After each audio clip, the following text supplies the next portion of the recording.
좋은 아침입니다. 새해의 특세 세 번째 날입니다. 오늘도 여러분에게 주님께서 귀하신 은혜를 부어주시기를 원합니다.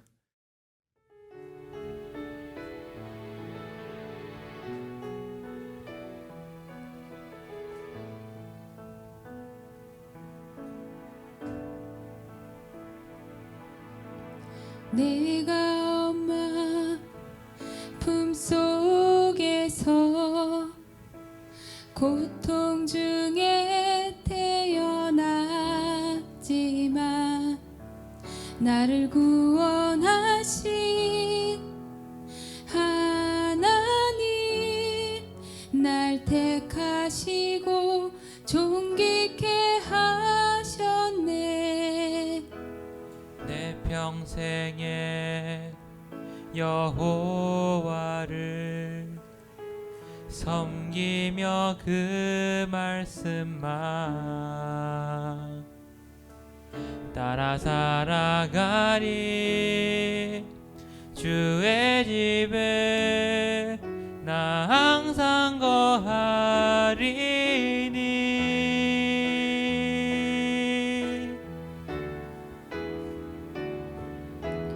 원컨대 주께서 나에게 주의 복을 더하사 나의 지경을 넓히시고 주의 손으로 나를 도우사 나로 환난을 벗어나 근심이 없게 하옵소서.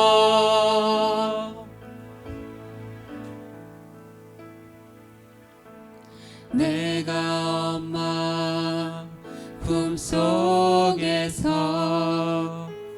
고통 중에 태어났지만 나를 구원하신 하나님, 날 택하시고 존귀케 하셨네. 내 평생에 여호와를 섬기며 그 말씀만 따라 살아가리. 주의 집에 나 항상 거하리니.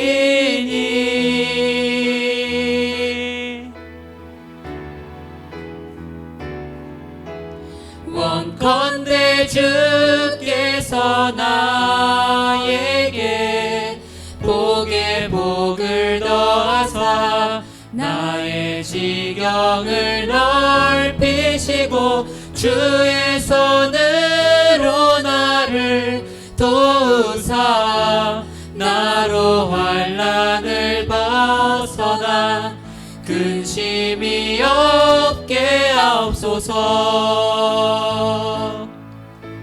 내가 전심으로 여호와께 구하였더니 내 하나님께서 들으시고 내 간구하는 모든 것 허락하셨도다.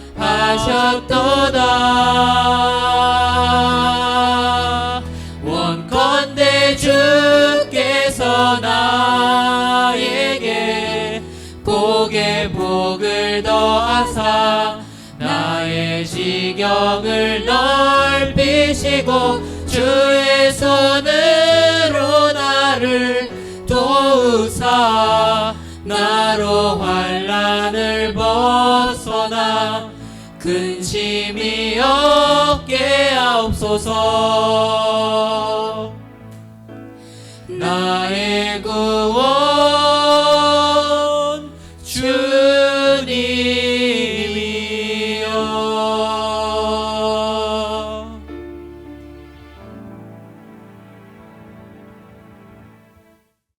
오늘 하나님께서 우리에게 주신 말씀은 창세기 31장 13절에서 16절 말씀입니다.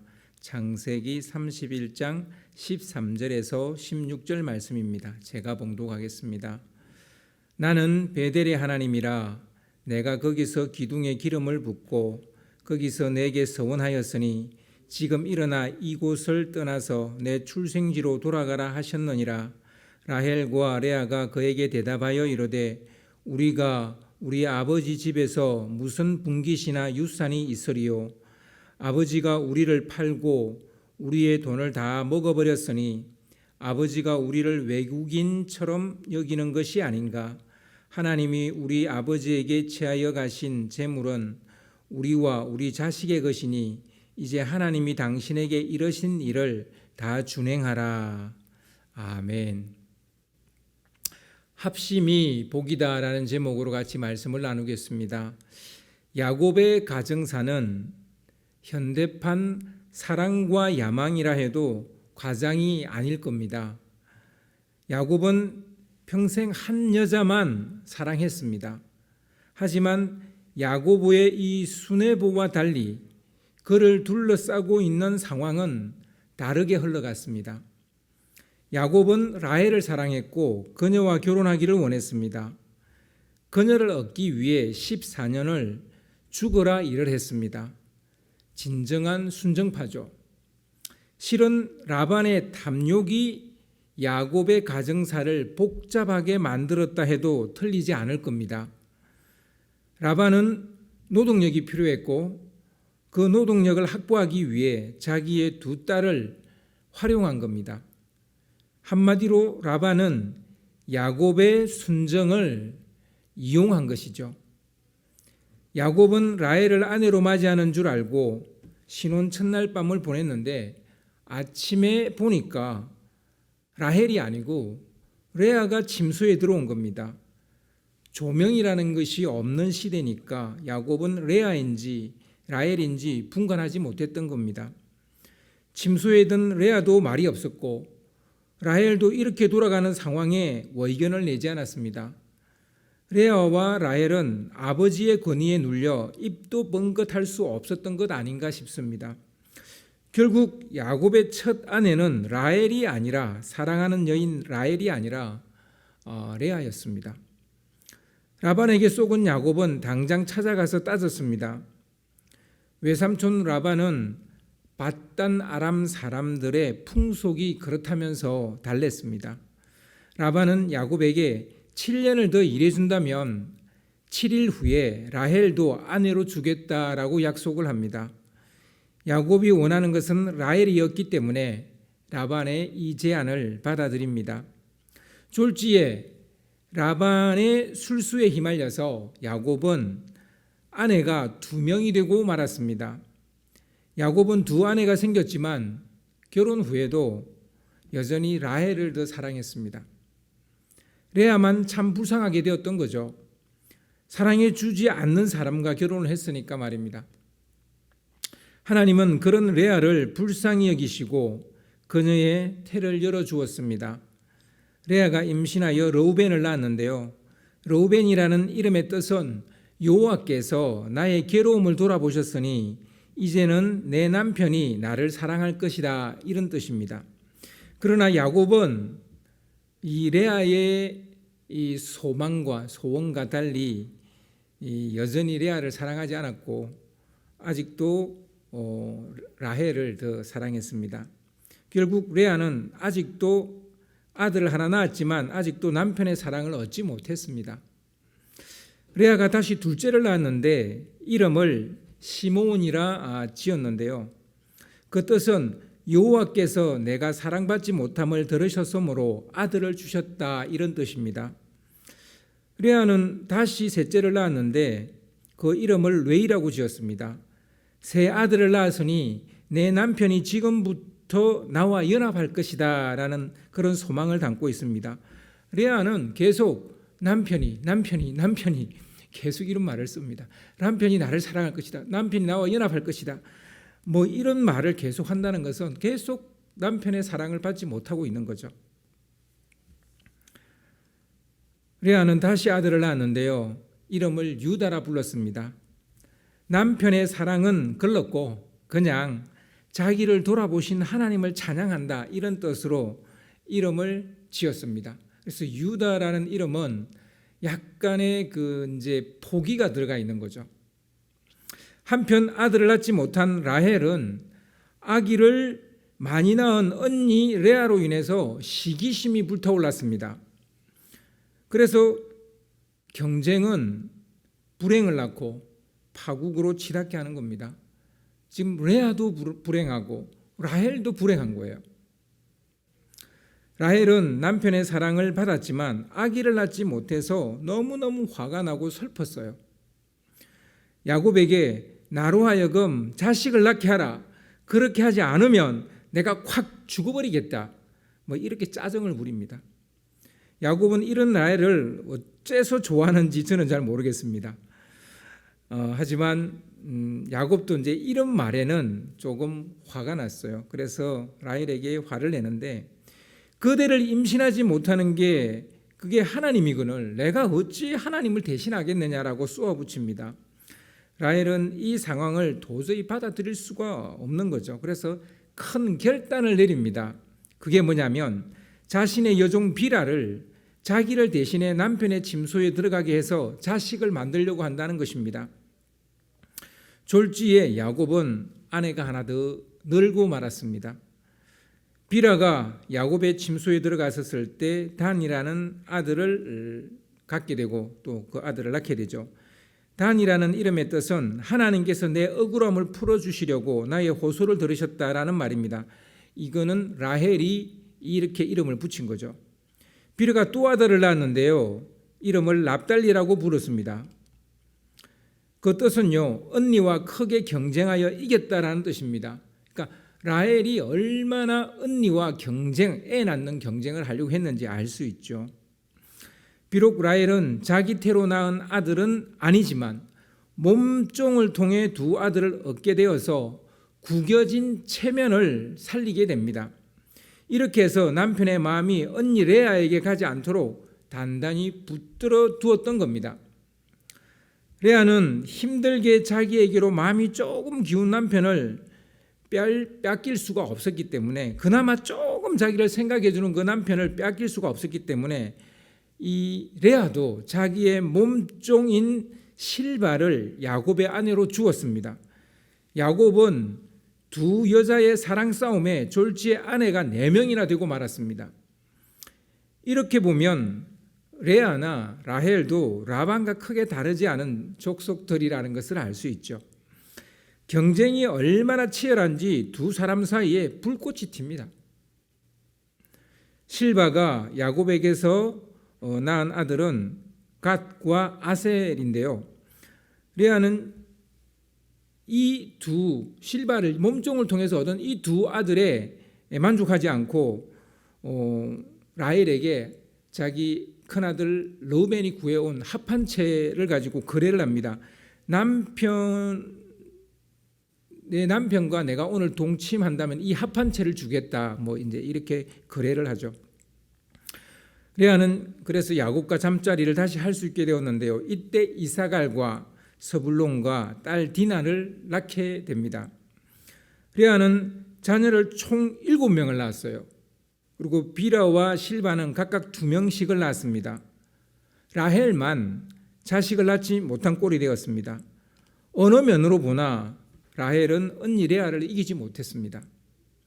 라헬은 처음보다 더 비참해지는 기분을 느꼈을 겁니다. 자기가 사랑하는 남편의 아내가 자기 포함해서 넷인데 자기만 아이를 낳지 못하고 다 낳은 거예요.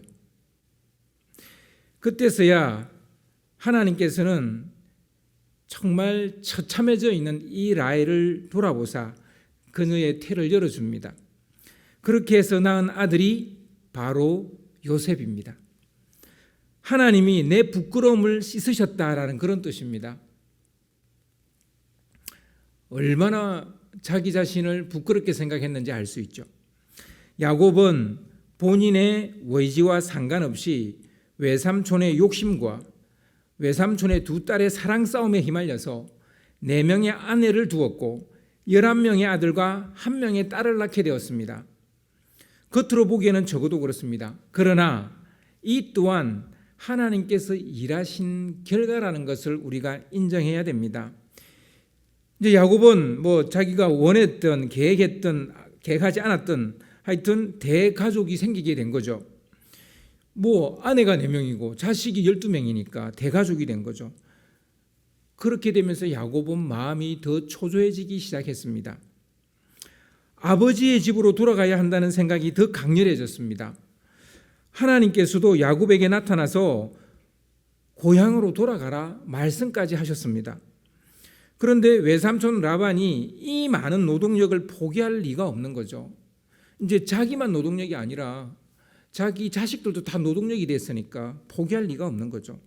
품삯을 더 주겠다면서 야곱을 끝까지 붙들어 놓으려고 합니다. 야곱은 이렇게 하다간 영영 할아버지와 아버지에게 하나님께서 약속한 그 땅으로 돌아갈 수 없게 되겠다는 걱정이 들었던 거죠. 결국 야곱은 방법은 하나밖에 없는 거예요. 야반도주. 옛날에 그 형 때문에, 에서 때문에 야반도주 했는데 또 야반도주를 해야 되겠다는 생각을 하게 됩니다. 그래서 자기 아내 라헬과 레아를 불러서 하나님의 말씀과 자기 생각을 이야기를 합니다.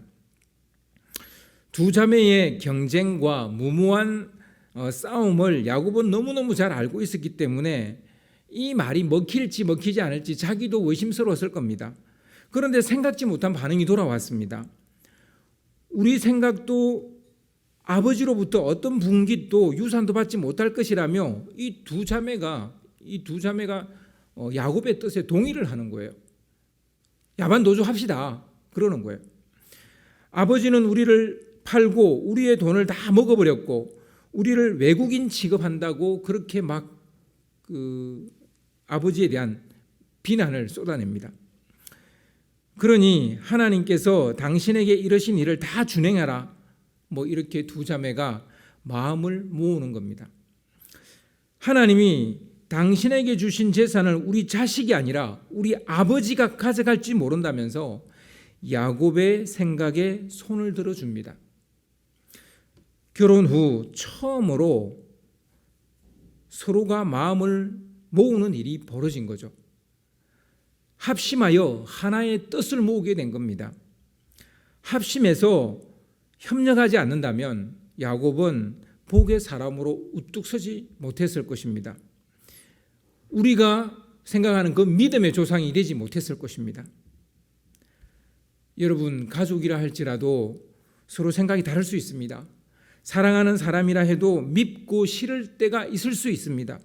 그러나 하나님 뜻 앞에서 마음을 하나로 모을 때 하나님의 뜻은 이루어지고 우리에게 주시려는 그 복을 우리가 받게 된다는 것을 알 수 있습니다. 여러분, 가족이 합심해야 됩니다. 가족이 때로는 여러 가지 다른 생각을 가질 수 있겠지만 그러나 합심해야 될 일에 대해서는 합심을 해야 됩니다. 올 한 해 여러분의 가족 안에서 또 우리 공동체 안에서 합심으로 인해 하나님의 복을 받아 누리는 여러분 되시기를 주님의 이름으로 축원합니다. 기도하겠습니다. 사랑하시는 아버지 하나님, 야곱의 두 아내는 결혼하는 그날로부터 서로 경쟁하고 싸우기를 그치지 않았습니다. 그런데 그 싸움 속에 하나님의 놀라운 계획이 있었고, 그렇지만 또 그들이 하나님의 뜻이 본향으로 돌아가는 것이라 하니 또 그 두 자매가 서로 합심하는 것을 봅니다. 이 모든 것 속에 하나님께서 일하고 계신다는 것을 볼 수 있습니다. 주님, 무엇보다도 오늘 이 말씀을 통해서 우리가 배우는 것은 합심해야 될 일들에 대해서는 합심하는 것이 하나님의 뜻을 이루는 것이며 우리가 복을 받는 비결이라는 사실을 알게 됩니다. 아버지 하나님, 올 2024년에도 우리 모든 성도들의 가정이 합심해야 될 일에 합심하게 하시고 협력해야 될 일에 협력하게 하시고 또 우리 교회 모든 공동체가 합심해야 될 일에 합심하고 협력해야 될 일에 협력함으로 우리 교회가 또 우리 가정이 하나님의 영광을 드러내고 주님의 뜻을 이루어 나가는 그런 공동체가 될 수 있기를 간절히 바랐고 원합니다. 하나님께서 우리 가운데 합심하는 한 마음을 주실 줄 믿고 이 모든 것 감사드리며 우리 주 예수 그리스도 이름으로 기도드렸사옵나이다. 아멘.